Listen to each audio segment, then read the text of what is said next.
Alors du coup, pour ceux qui débarquent de ma chaîne ou ceux qui connaissent déjà mes programmes, c'est que je me suis passionné dans la restauration audio-vidéo numérique. Et très sincèrement, James Cameron nous a sorti que pour le fameux film qui a été un succès en 1989 pour Abyss, sorti soi-disant pour le 6 décembre de cette année en remaster 4K Ultra HD, bah, je suis un peu désolé de le dire, hein, c'est que je l'ai déjà fait. Alors, sur mes 2415 films actuellement que j'ai restaurés de ma possession de ma bibliothèque numérique, Abyss, déjà pour les puristes, il faut savoir qu'il n'y avait que la version DVD sortie dans les années fin 2000. Et honnêtement, ils ne sont pas foulés. Et à l'époque, j'avais remasterisé déjà en 1080. Et en l'occurrence, à l'heure actuelle, je l'ai fait aussi en format 4K. Donc bien évidemment Ultra HD en 5.1, j'aurais pu le faire en DTS, peu importe. Mais ce qui me fait doucement marrer, c'est que quand vous avez des gens qui se disent être des pros de la remasterisation et qui vont vous mettre, voilà, ça prend pas autant de temps pour le faire, on va pas se mentir. Mais c'est surtout c'est un côté commercial.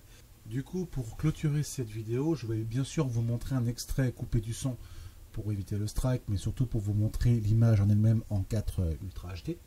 Alors, du coup, sur le type de format de base, j'ai le format classique 4,go que j'ai fait pour la version 1080 MKV. La MP4 classique VF, juste parce que je la mets pas en application de la VO, mais je pourrais la faire juste après, ultérieurement, en refaisant justement un compresse pour le mettre à environ 10-12 Go. Mais là, c'est juste pour vous montrer le travail en lui-même proprement dans le domaine en question.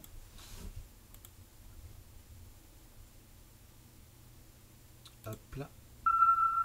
Donc, tac, je coupe le petit bruit, hein, bien sûr, par rapport au son. Alors, vous noterez que pour un serveur 4K, rien que la vidéo en 23, elle sort direct en un dixième de seconde. Hein. C'est juste pour dire pour le travail en lui-même. Je mets un petit moment par rapport au film pour vous montrer à peu près les séquences, sur le plan des couleurs. Tenez, une micro-scène comme ça pour bien vous montrer la qualité image en Ultra HD. Véridique. Donc ça, c'est mon travail personnel que vous n'aurez pas, enfin que vous allez en faire l'acquisition pour ceux qui se feront plaisir, mettons de début décembre. Donc c'est vrai qu'à ce niveau-là, il n'y a pas photo.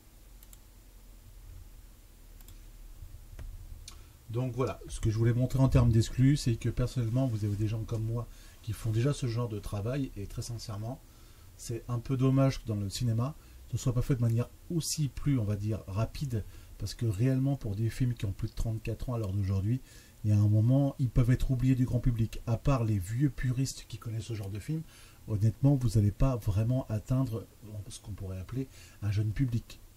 Il n'y a que les films les plus récents qui sont intéressants pour les jeunes, mais les passionnés du vieux cinéma, honnêtement, de plus en plus, se regardent des trucs de temps en temps, c'est vraiment des films qui accrochent.